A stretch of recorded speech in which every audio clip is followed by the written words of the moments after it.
Vamos a 2 de Corintios capítulo 1, 2 de Corintios capítulo 1, vamos a leer del versículo 12 al 14. 2 de Corintios capítulo 1, versículos 12 al 14. Porque nuestra gloria es esta, el testimonio de nuestra conciencia, que con sencillez y sinceridad de Dios, no con sabiduría humana, sino con la gracia de Dios, nos hemos conducido en el mundo y mucho más con vosotros. Porque no os escribimos otras cosas de las que leéis o también entendéis, y espero que hasta el fin las entenderéis, como también en parte habéis entendido que somos vuestra gloria, así como también vosotros la nuestra, para el día del Señor Jesús. Estas afirmaciones del apóstol Pablo en 2 de Corintios están hablando un poco de la defensa que Pablo va a presentar. Recordemos que ese es uno de los propósitos por los cuales escribe la segunda carta a los Corintios, y va a dejar entrever también cuáles eran las acusaciones que hacían contra él, contra su apostolado. Pero tienen como base o como guía, como directriz, como pensamiento dominante del párrafo, la conciencia. El apóstol Pablo dice, porque nuestra gloria es esta, el testimonio de nuestra conciencia. ¿Qué es la conciencia? La ciencia humana, los científicos con todos los avances que han hecho hasta ahora no han podido descubrir ni el lugar de la conciencia ni qué es la conciencia. La neurociencia y otras disciplinas relacionadas con la mente humana no han podido hasta ahora poder dar con la conciencia. Sin embargo, es una realidad que cada ser humano en la tierra, independiente de su condición, independiente de su conocimiento o no de Dios, tiene una conciencia. El apóstol Pablo dice, da a entender un poquito en Romanos qué es lo que es o cuál es el papel, la función que cumple la conciencia, sin explayarse en cuanto a la explicación, sino simplemente dando algunos atisbos para que podamos entender. En Romanos capítulo 2, versículo 15, Romanos capítulo 2, versículo 14 y 15, para tener el contexto, dice lo siguiente: porque cuando los gentiles que no tienen ley hacen por naturaleza lo que es de la ley, estos, aunque no tengan ley, son ley para sí mismos, mostrando la obra de la ley escrita en sus corazones, dando testimonio su conciencia y acusándoles o defendiéndoles sus razonamientos. Ahí el apóstol Pablo explica un poco cuál es el rol, la función de la conciencia. Dice, acusándoles o defendiéndoles sus razonamientos. Eso es lo que en definitiva hace la conciencia, nos acusa o nos defiende. Respecto a nuestra conducta, respecto a nuestras determinaciones, nuestras acciones. La conciencia es como un faro que está ahí alumbrando, pero que no necesariamente tiene la capacidad de detenernos frente a una acción que nosotros queremos realizar, sino que nos dice si es bueno o es malo, nos dice de alguna manera si eso es correcto o incorrecto.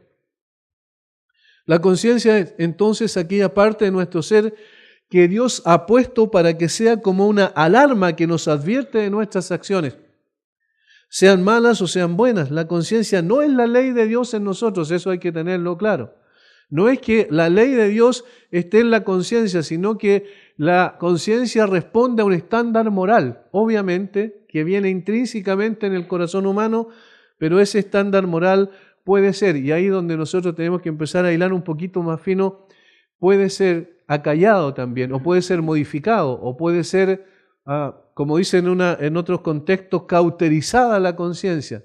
Es decir, puede ser maleable, moldeable la conciencia, y por eso no podemos verla como la ley de Dios en él, porque la ley de Dios es inmodificable.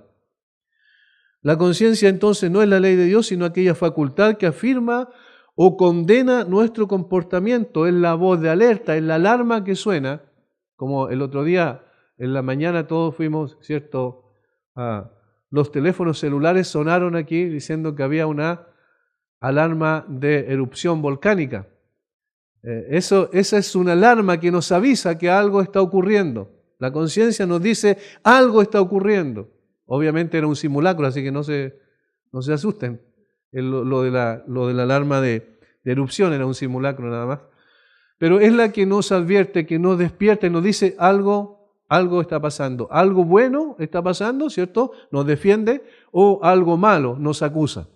Eso es la conciencia. Pero ¿qué ha pasado con la sociedad en el contexto en el cual vivimos en el día de hoy al respecto? La sociedad actual ha tratado infructuosamente de acallar la voz de la conciencia, tratando de ignorarla, tratando de acomodarla a las circunstancias. Particularmente cuando se trata de un sentimiento de culpa, por ejemplo, porque la conciencia hace eso, ¿cierto? Nos coloca dentro de nosotros un sentimiento de culpa, algo no hicimos bien, y eso como que da vuelta en nuestro razonamiento, en nuestros pensamientos. Ha ocurrido, por ejemplo, que una persona que ha asesinado a alguien y nadie lo ha descubierto, después de un tiempo, esa persona va a la policía y dice, yo lo hice. ¿Y por qué vienes ahora a decir lo que lo hiciste? Porque mi conciencia no me dejó tranquilo. No es generalizado eso, ¿cierto? Pero sí han ocurrido casos de esa naturaleza, porque la persona no puede estar tranquilo, su conciencia lo está acusando. Algo malo hiciste, tienes que darlo a conocer. La conciencia no nos obliga, pero sí, obviamente, coloca ese sentimiento de culpa. Por eso es que el sentimiento de culpa no es malo. Es bueno porque nos ayuda a reaccionar. Independiente que sea una persona creyente o incrédula, el sentimiento de culpa es algo bueno. Pero ¿qué es lo que ha hecho la psicología moderna, la psicología humanista? Ha tratado de acallar justamente la voz de la conciencia. Porque dicen que los sentimientos de culpa en realidad muestran a una persona que tiene un problema de autoestima, porque los sentimientos de culpa humillan su autoestima. Y que hay que sanarlo de alguna manera, librándolo de esos sentimientos de culpa para que la persona pueda sentirse mejor y tenga una autoestima más alta. Es decir, la psicología lo que ha hecho fue justamente lo contrario a lo que Dios ha pretendido al colocar la conciencia en nuestro ser.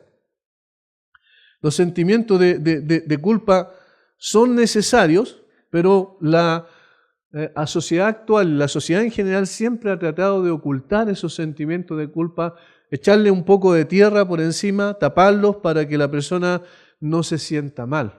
Por eso es que también ha llegado esa nueva forma de enseñanza en la iglesia que dice, no hablen por favor de pecado, pastores, no hablen del pecado porque la gente ya está cargada con eso. La gente viene con tantos problemas y tantas dificultades, más encima usted le va a decir que son pecadores. No, por favor, no le diga eso porque la gente se va a sentir mal y va a herir su autoestima. Obviamente, es el problema de querer acallar la conciencia es que eso no le va a dar lugar precisamente al arrepentimiento, porque la culpa, según el Señor la ha puesto en el corazón del hombre, es precisamente para llevarle al arrepentimiento, para que se dé cuenta que su accionar, su actuar no es correcto y necesita un cambio, una transformación, y eso solo la puede encontrar en el Señor Jesucristo. John MacArthur dice, la conciencia es el alma reflexionando sobre sí misma.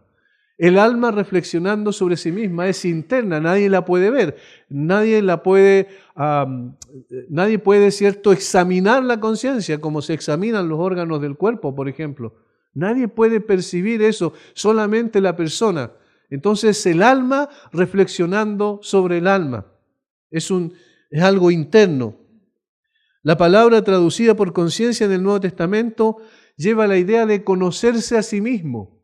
La conciencia es la que nos escudriña internamente en nuestro corazón. Como dije, la conciencia puede ser manipulada o acallada su voz de acuerdo a nuestros propios intereses. Por esta razón es que se entiende que la conciencia es despertada cuando Cristo viene a morar a nuestro corazón por su Espíritu. Hay una diferencia notable aquí en cuanto a la conciencia entre una persona no creyente y una persona en la cual ha llegado al arrepentimiento y a la fe. La conciencia de la segunda persona, esta que ha llegado a Cristo, es despertada por el Espíritu Santo que viene a morar a nuestro corazón. Allí la persona comienza a tener discernimiento mucho más claro del bien y del mal. Puede comprender adecuadamente lo que está pasando. A partir de ese momento, la norma moral por la cual medimos nuestras acciones es la palabra de Dios. Y noten la diferencia, la conciencia es subjetiva porque está dentro de nosotros, pero la palabra de Dios es objetiva porque está fuera de nosotros. Entonces, cuando esa conciencia regenerada por la obra del Señor es llena de la palabra de Dios, lo que ocurre es que la norma para evaluar pasa a ser la palabra de Dios y no nuestra propia conciencia. Y allí hay una diferencia.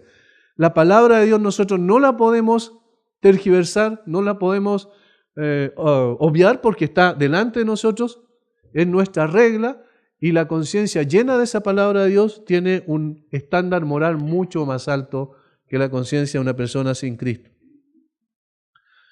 La obra perfecta de Cristo, dice la palabra de Dios, nos ha limpiado nuestra conciencia para servir al Dios vivo. Por ejemplo, en Hebreos 9:14, allí está claro el concepto.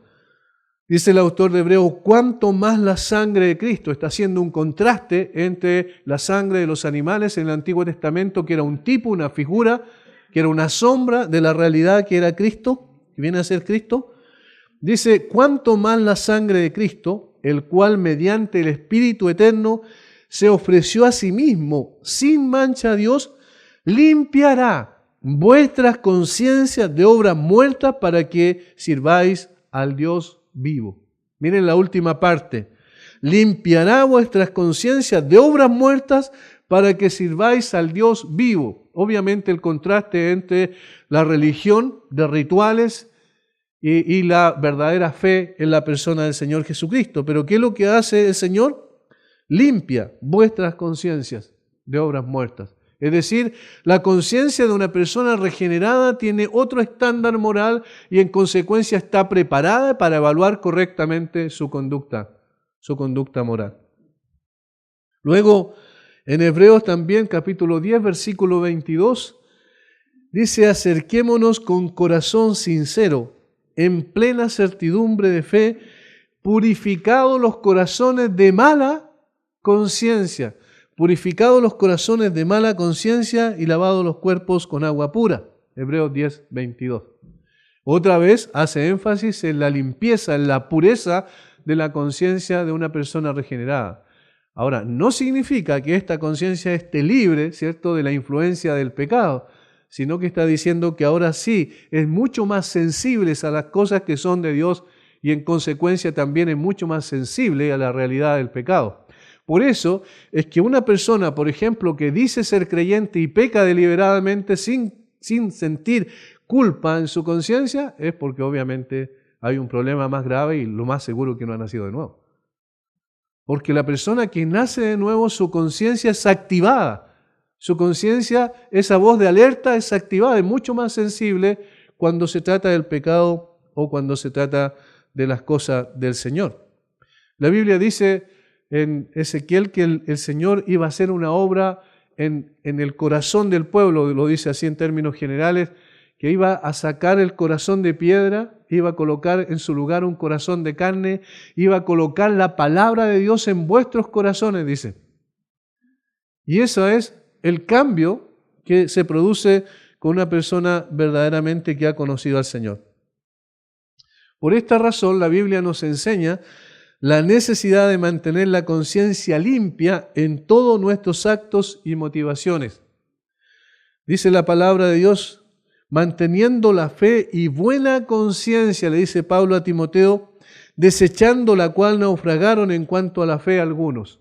Manteniendo la fe y buena conciencia, desechando la cual naufragaron en cuanto a la fe algunos. 1 Timoteo 1:19, hay una advertencia, ten cuidado, mantén tu conciencia limpia, que tu conciencia sea transparente, que no tenga de qué acusarte respecto de tus acciones, porque de lo contrario, esa brújula que te está guiando puede ser torcida y tú te puedes desviar, como dice allí, naufragaron algunos en cuanto a la fe.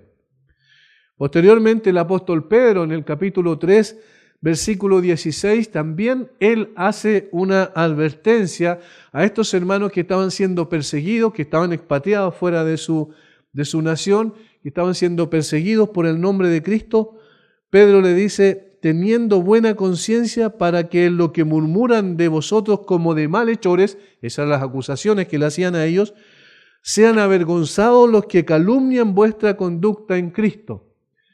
¿Cuál es el estándar, dice Pablo, que tienen que tener ustedes, Pedro, perdón, que tienen que tener ustedes, le dice a esos hermanos, teniendo buena conciencia, es decir, que las acusaciones que le hagan ustedes no las pueden evitar, pero sí pueden evitar que esas acusaciones sean reales y que ustedes estén escondiendo algo que no sea correcto. Y por eso dice, teniendo buena conciencia, una conciencia limpia, libre de culpa en ese sentido. Recordemos que Pablo escribió 2 Corintios para presentar defensa de su apostolado ante los arteros ataques de los falsos apóstoles. De tal manera que a través de la carta es lógico encontrar las acusaciones que hacían contra Pablo y la forma en que éste las enfrenta. Es el caso de nuestro texto que tenemos en el día de hoy en 2 Corintios. Lo acusaban de falta de sinceridad en su trato con los corintios. Lo acusaban de tener intenciones veladas que encubría con el fin de sacar provecho para sí mismo, al punto que sus mismas cartas no reflejaban realmente las verdaderas intenciones del apóstol. Eso es lo que ellos decían. Pablo, tú dices una cosa en las cartas, pero tú eres una persona distinta a lo que dices ser. Pablo, tú tienes veladas intenciones con los corintios. En realidad tú estás mostrando una cara que no es tu verdadera cara. Por eso Pablo responde que su servicio como apóstol de Cristo siempre lo realizó con limpia conciencia, y ese es lo que el tema dominante de estos versículos, como dije al principio, sin dobleces y procurando siempre el bien de los creyentes. Pablo no era un farsante, un mentiroso, no era una persona que se colocaba una máscara para actuar delante de los demás, era una persona transparente, y eso es lo que él va a mostrar en estos versículos. Pablo comienza diciendo que si de algo podía jactarse, esa es la palabra, versículo 12, porque nuestra gloria, nuestra jactancia, está diciendo Pablo. En otras palabras, nuestra satisfacción es que siempre había actuado en conciencia, con buena, con limpia, con sana conciencia.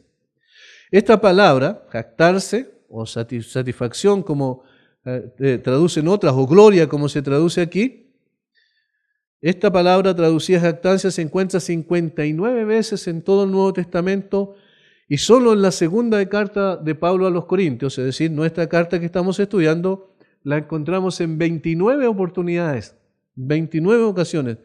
Se usa tanto negativa como positivamente.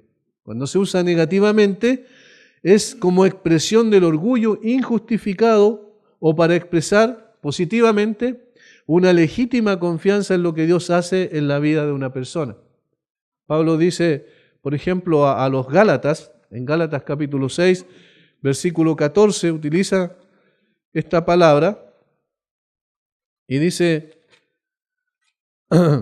pero lejos esté de mí gloriarme. Ahí está la misma palabra. Pero lejos esté de mí gloriarme, sino en la cruz de nuestro Señor Jesucristo, porque en el mundo me es crucificado a mí y yo al mundo. Esa jactancia es correcta porque Pablo no se jacta de en sí mismo, sino en lo que Cristo hizo en la cruz por él y en la identificación que él tiene con el Señor Jesucristo.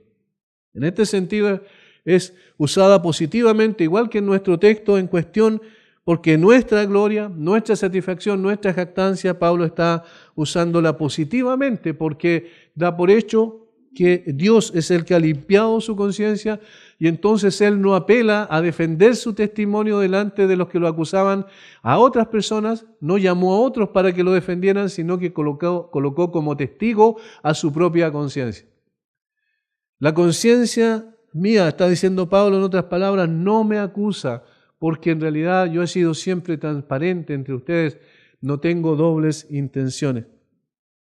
La limpia conciencia del apóstol Pablo estaba saturada de la palabra de Dios y por tanto le permitía disfrutar de presentar defensa de su honestidad en sus motivaciones y acciones. No había problemas en eso. Mis motivaciones y acciones son transparentes. Yo puedo presentarlas delante de ustedes como evidencia de que efectivamente estoy actuando en una forma correcta. Pablo responde a 3 acusaciones que aquí se le hacen. La primera, lo acusaban de falta de transparencia en su conducta. Pablo, tú no eres transparente. Pablo, tú tienes dobles intenciones. Tú te muestras de una manera, pero en realidad eres otra persona. Eso es lo que ellos estaban diciendo. Pero ¿qué dice Pablo? Notemos cuál era el testimonio de su conciencia. Versículo 12. Que con sencillez y sinceridad de Dios, no con sabiduría humana, sino con la gracia de Dios, nos hemos conducido en el mundo y mucho más con vosotros. Ahí está la expresión de por qué él dice que puede colocar a su conciencia como testigo de que efectivamente está actuando bien. Dos palabras que utiliza ahí son claves. Con sencillez y sinceridad de Dios. Sencillez y sinceridad de Dios. En la acusación que le hacían de tener una especie de doble moral, Pablo responde de esta manera. Que si había algo de lo cual se sentía orgulloso era que podía llamar como testigo a su propia conciencia para atestiguar de su transparencia, honestidad y santidad en su comportamiento.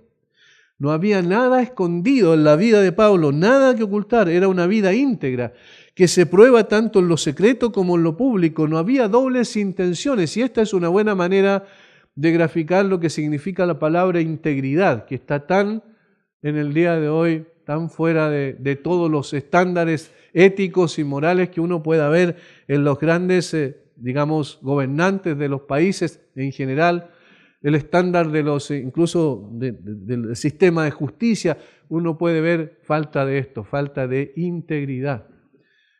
¿Qué es lo que significa la integridad en unas palabras simples? Significa que yo hago lo mismo estando en público o estando en secreto. Es decir, donde solamente estoy solo, se prueba mi integridad como cuando estoy en público. Hay una sola línea, hay una transparencia, no hay doble estándar. Y Pablo tenía esa integridad también, tal cual como Daniel. ¿Recuerdan que a Daniel lo quisieron acusar de una cantidad de cosas y nunca pudieron descubrir nada de lo cual acusarlo? Lo investigaron, lo vieron, lo observaron cuando estaba solo, lo observaron cuando estaba en público y no había nada en Daniel de qué acusarlo. Hasta que finalmente sus enemigos le dijeron al rey que firmara un decreto, ¿verdad?, para exigir que nadie pudiese orar a otro dios que no sean los dioses de Medo y de Persia. Y resulta que encontraron a Daniel haciendo siempre lo mismo que siempre había hecho. Es interesante que cuando dice que él oraba 3 veces en el día y él dice que abría las ventanas. ¿Por qué? Porque no tenía nada que ocultar.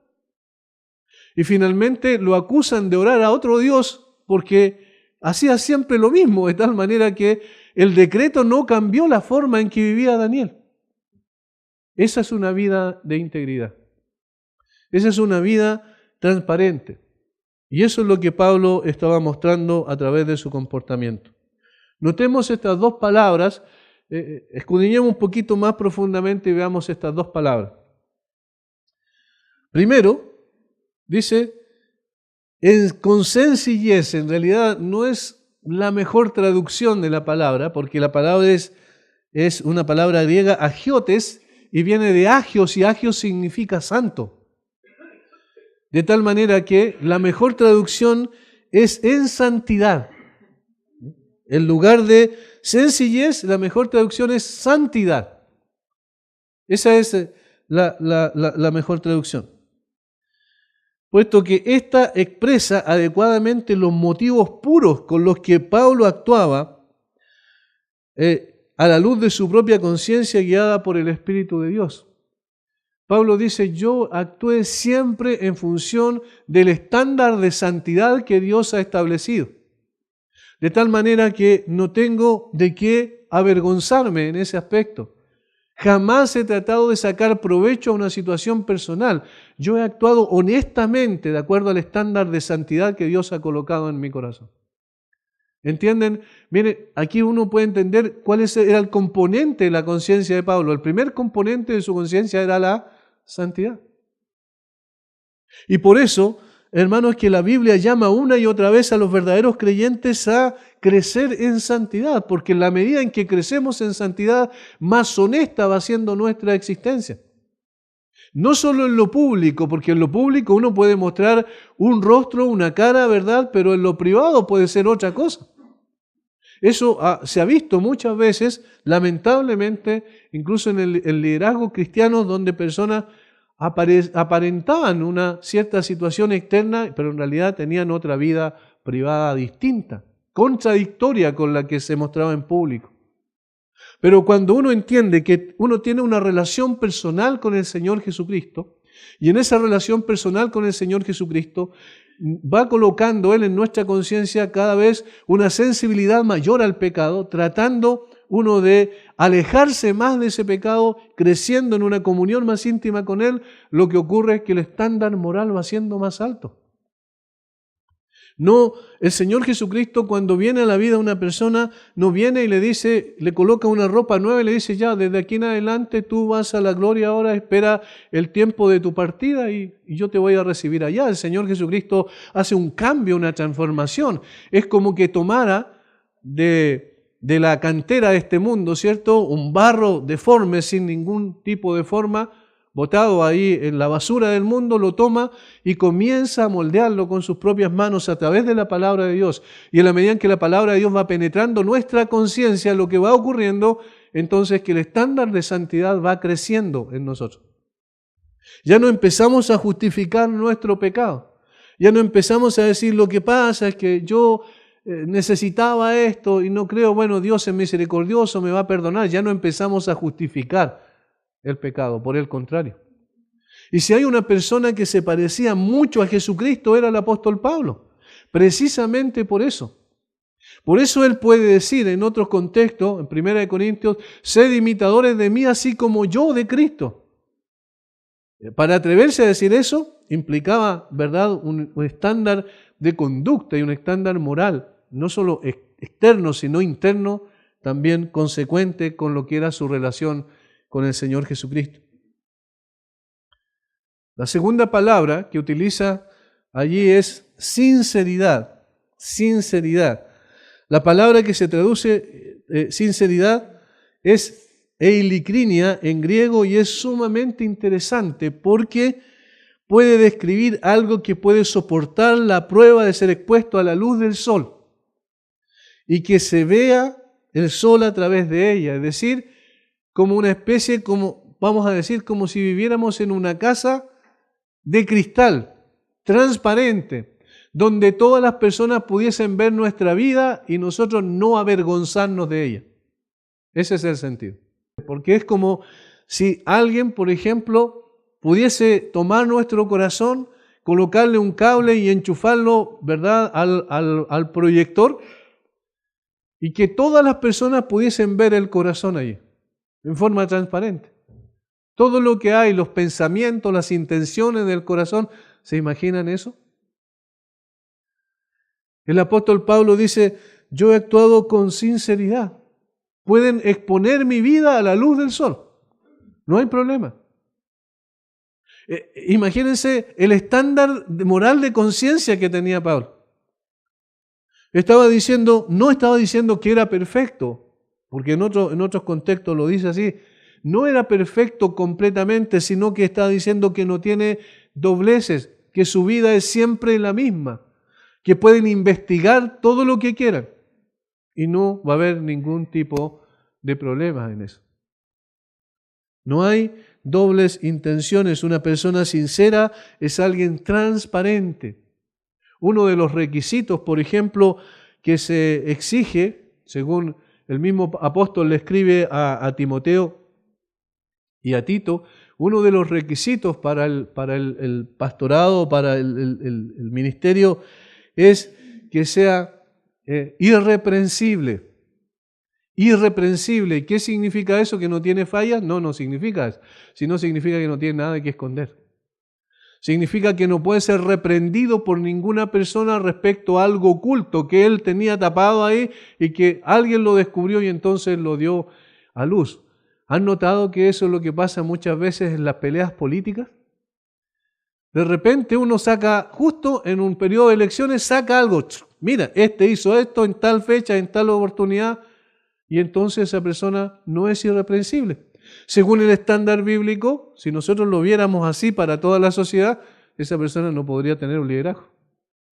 ¿Por qué? Porque ha sido descubierto en faltas que él estaba ocultando.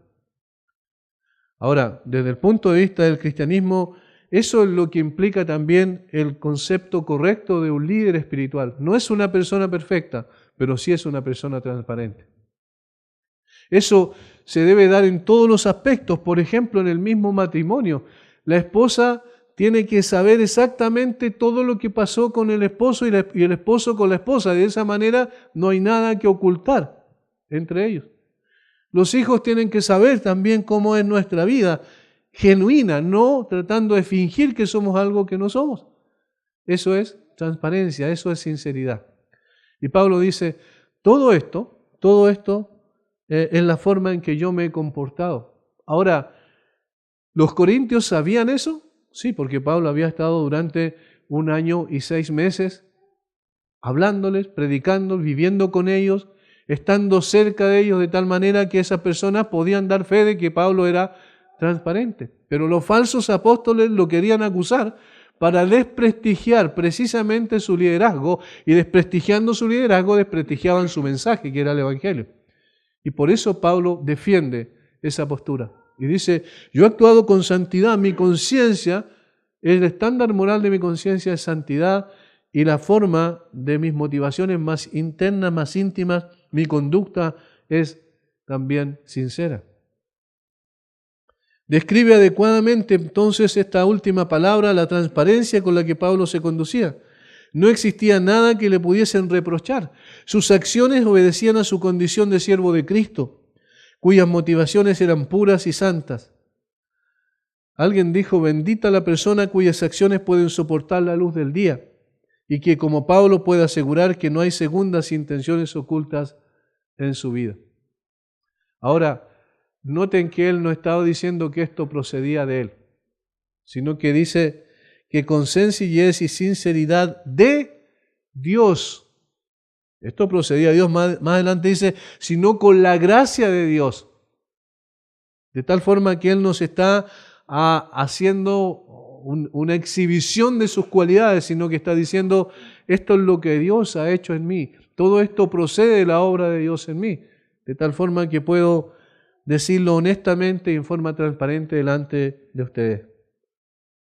La segunda acusación que le hacían a Pablo era falta de honestidad en sus motivaciones, es decir, no solo en sus acciones. No solo decían tú actúas de una manera pero tú eres otra persona, sino que le estaban diciendo también tus motivaciones no responden a lo que debiese ser un apóstol. Pablo responde que sus motivaciones proceden de la gracia de Dios y no de sí mismo, y por eso mismo eran puras y santas.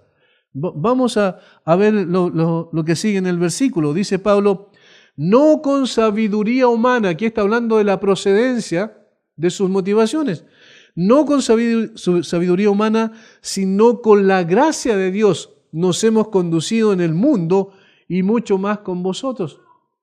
No con sabiduría humana. Pablo está diciendo lo que yo soy y las motivaciones, los que me llevan a hacer lo que hago, proceden de la gracia de Dios. La fuente de mi motivación es la gracia de Dios. No estoy actuando por astucia calculada. No había motivaciones ocultas en la vida de Pablo. Notemos que en 1 Corintios ya él dice que la sabiduría humana no tiene ningún sentido para él, por el contrario. En 1 Corintios capítulo 1, versículo 18 en adelante, porque la palabra de la cruz es locura a los que se pierden, pero a los que se salvan, esto es a nosotros, es poder de Dios. Pues está escrito, destruiré la sabiduría de los sabios y desecharé el entendimiento de los entendidos. ¿Dónde está el sabio? ¿Dónde está el escriba? ¿Dónde está el disputador de este siglo? ¿No ha enloquecido Dios la sabiduría del mundo? Pablo está diciendo que la sabiduría y las especulaciones humanas que nacen del corazón humano no eran sus motivaciones. Él no estaba motivado y sus acciones no estaban motivadas por el hecho de que él tenía mucho conocimiento de la sabiduría de los griegos, por ejemplo. No era una persona que, a pesar de que Pablo era un hombre con un intelecto extraordinario, por lo que la Biblia presenta, sin embargo, él nunca se jactaba de eso. Sus motivaciones no procedían de eso, del conocimiento humano de esta tierra, sino venían directamente de la gracia de Dios. Dios, en su gracia, quiso conceder a Pablo un carácter de esta naturaleza. Negativamente, Pablo dice que no fue la sabiduría, como dijimos, humana la fuente que lo motivó a actuar de esta forma. Como alguien escribió, el poeta escocés Robert Boom dijo: si somos honestos, tendremos que admitir que rara vez hacemos nada sin mezcla de motivos. Hasta cuando hacemos algo bien puede estar enredado en motivos de prudencia, prestigio, exhibicionismo, temor o cálculo. Ese es el contraste entre lo que somos nosotros y lo que Pablo está presentando aquí. Muchas de nuestras motivaciones tienen mezcla, ¿cierto? Cuando alguien dice esto es para la gloria de Dios y lo dice muchas veces y lo dice repetidamente en público, empezamos a dudar si realmente es para la gloria de Dios. Hay más motivaciones dentro del corazón que solamente Dios conoce. ¿Y quién más conoce? ¿Quién nos acusa o nos defiende? Nuestra conciencia. De tal manera que nuestra conciencia sabe si somos honestos o estamos siendo deshonestos. Si estamos buscando prestigio, exhibicionismo, estamos haciéndolo con un cálculo, como dicen, siendo políticamente correcto, diciendo lo que la gente quiere escuchar. No, eso no es la forma en que Pablo vivía. La gente puede que nunca vea esos motivos, dice una persona, pero como decía Tomás de Aquino, los humanos vemos la acción, pero Dios ve la intención. Es decir, nosotros vemos las acciones externas de las personas y por eso a veces decimos, mira, esa persona, oye, ¿por qué ahora se alejó de la iglesia y no quiere nada con el Señor? Y esa persona hasta dirigió, hasta predicó, hasta hizo un montón de cosas en la iglesia. ¿Qué es lo que estábamos viendo nosotros siempre ahí? Solo las acciones, pero nunca sus motivaciones. ¿Quién sabía exactamente cuáles eran las motivaciones por las cuales hacía eso? Dios. Y su conciencia tiene que haberlo reprendido en ese sentido. Una conciencia llena de la palabra de Dios nos advierte, cuidado con las motivaciones con las cuales estás haciendo las cosas. ¿De dónde proceden las motivaciones? Del deseo de ser conocido, del deseo de ser aplaudido, del deseo de ser reconocido por la gente. ¿De dónde provienen tus acciones? Por eso, la pureza de la intención es todavía más importante. Solo podemos tener tal pureza cuando podemos decir como Pablo, que nuestro viejo yo ha muerto y Cristo vive en nosotros. ¿Recuerdan Gálatas 2:20? Con Cristo estoy juntamente crucificado y ya no vivo yo, mas vive Cristo en mí. Por eso es una tarea pendiente, pero es una meta también que tenemos todos nosotros, que nuestras motivaciones sean consecuentes también con nuestras acciones. Y Pablo después dice, nosotros nos hemos conducido así en el mundo. Y mucho más con vosotros. Si el mundo conoce como soy, ustedes me conocen mucho mejor todavía. Ustedes saben efectivamente que siempre he sido transparente, he actuado en santidad, con honestidad, y esto no procede de mí, sino procede de la gracia de Dios. ¿Cuál es el origen de las motivaciones de Pablo? La gracia de Dios. ¿Qué es lo que él quería? Agradar a Dios. No para ganarse el favor de Dios, porque ya lo tenía. Recuerden que nadie se puede ganar el favor de Dios por sus propios esfuerzos, eso sería salvación por obra, sino él ya era una persona distinta por lo que Dios había hecho en su corazón y ahora él respondía adecuadamente a eso de una forma consecuente. Por tanto, las dos acusaciones de las que se le hacen no tenían peso y él lo puede demostrar porque había vivido delante de la gente en forma transparente. Como dije, no significa que Pablo no se equivocaba, significa que él no tenía nada que ocultar. Y lo tercero, la tercera acusación que le hacían era la falta de claridad en sus palabras. Y esta era una forma de decir que Pablo decía una cosa en las cartas, pero tenía otra intención en la realidad. Que lo que escribía no era lo que realmente quería decir. Eso es lo que la acusación que le hacen. Versículos 13 y 14. Porque no os escribimos otras cosas de las que leéis o también entendéis, y espero que hasta el fin las entenderéis, como también en parte habéis entendido que somos vuestra gloria, así como también vosotros la nuestra para el día del Señor Jesucristo. Miren lo que él dice. Porque no os escribimos otras cosas de las que leéis. ¿Ven? Otras cosas, esa era la acusación. Mira, nosotros estamos leyendo tu carta, pero nosotros sabemos que leemos entre líneas y nos damos cuenta que no es eso lo que tú quieres decir. Y Pablo dice, lo que yo escribí, eso es lo que pienso. Lo que ustedes recibieron en una carta, eso es lo que representa lo que es mi corazón. Yo con limpia conciencia puedo decir que no he buscado, no tengo dobles intenciones en la forma en que yo me comunico con ustedes. No quiero sacar provecho para mí mismo. Pablo no escribía una cosa, pero quería decir otra. Era transparente sus intenciones en su conducta y en sus palabras también. No era políticamente correcto, era sinceramente honesto. Porque amaba a sus hermanos y quería su bienestar, deseaba que se gozaran juntamente con él, con la esperanza cierta del regreso de Cristo por ellos. Leamos, por ejemplo, el capítulo 7, versículo 2, donde se ve en una forma mucho más explícita las acusaciones que hacían al apóstol Pablo en esta misma carta. Dice Pablo, admitidnos, a nadie hemos agraviado, a nadie hemos corrompido, a nadie hemos engañado. ¿Por qué tiene que decir eso? Porque justamente esa era la acusación que hacían de él. En el capítulo 10, versículos 10 y 11, también de la segunda carta, otra vez lo mismo.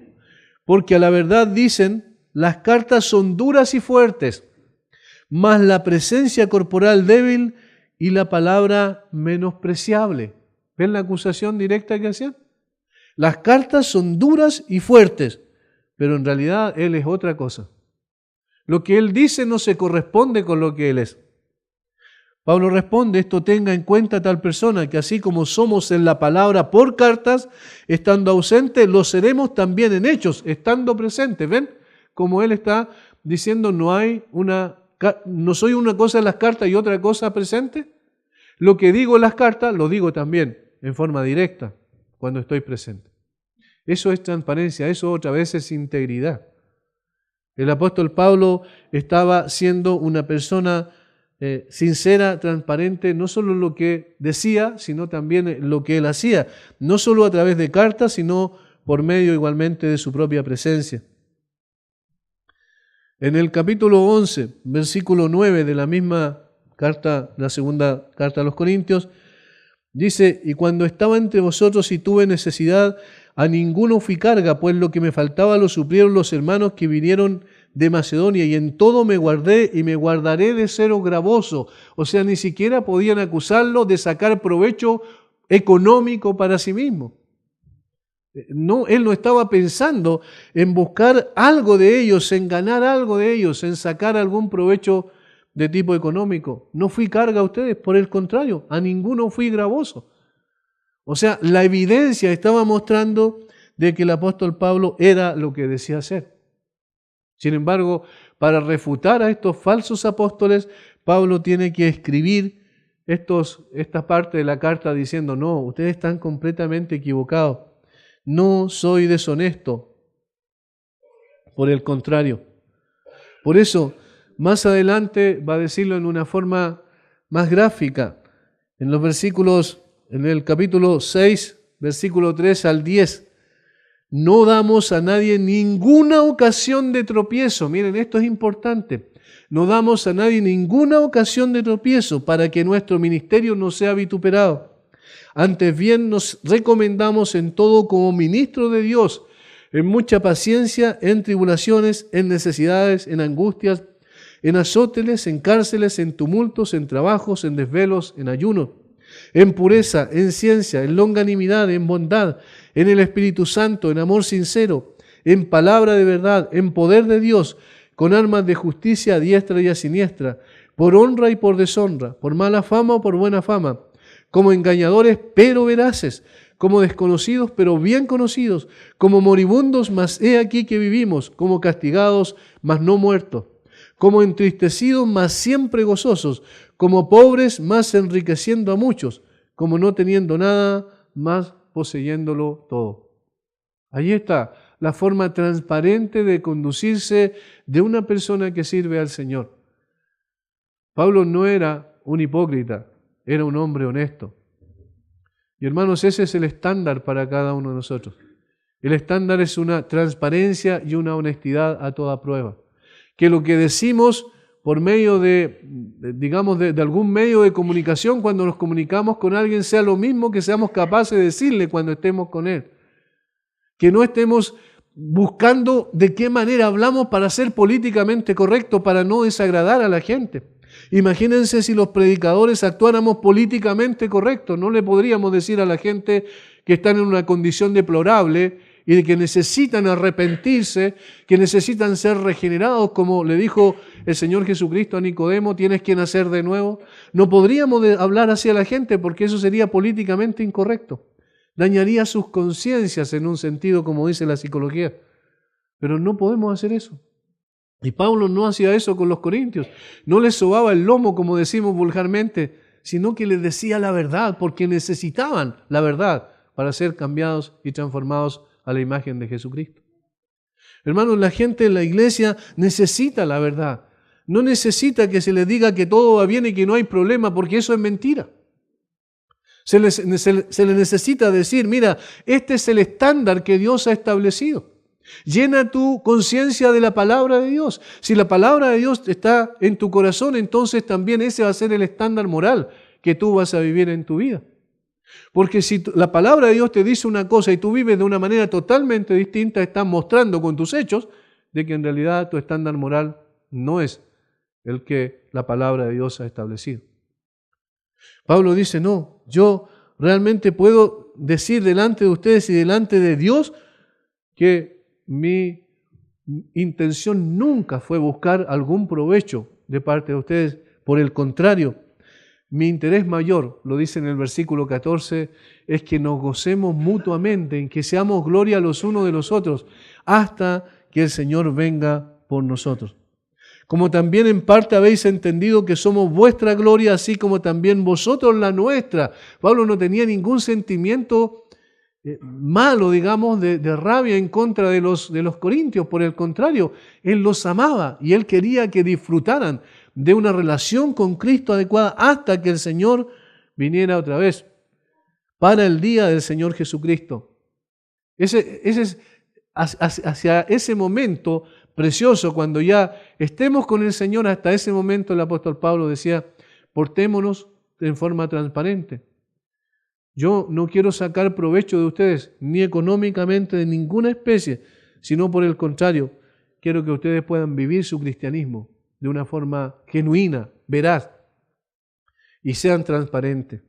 Que no tengamos nada que esconder, hermanos, nada que esconder. No significa que seamos perfectos, vuelvo a insistir en el concepto, sino que no tengamos nada que esconder. Si alguien viene y dice, pero tú, sí, yo efectivamente hace tantos años yo hice eso, y todas las personas lo saben, no hay problema, y yo me arrepentí de eso, pero que sea una evidencia en su vida lo que está diciendo.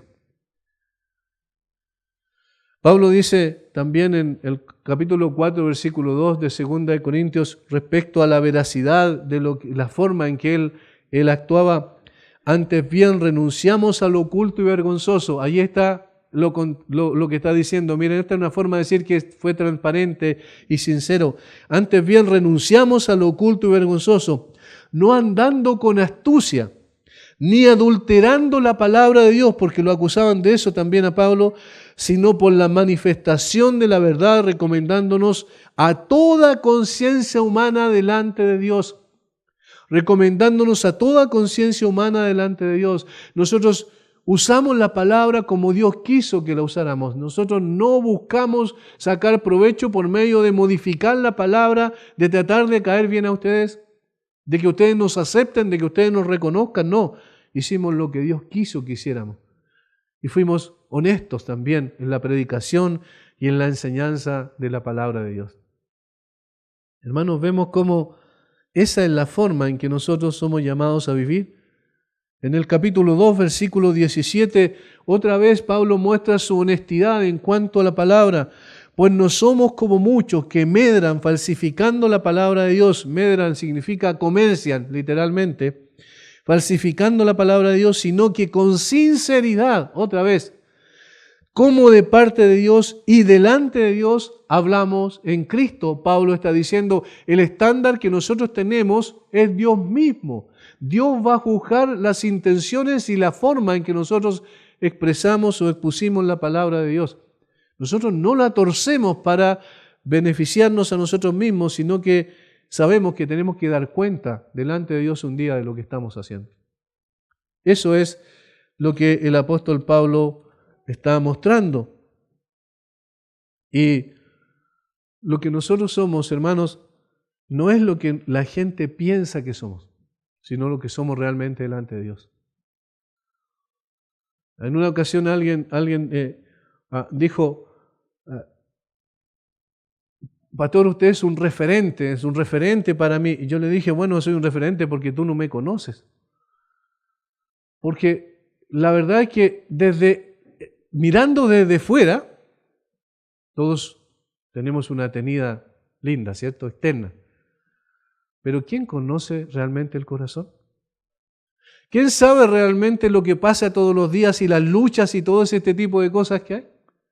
¿Ven cómo nosotros podemos mostrar una cara bonita hacia afuera, pero internamente es otra cosa?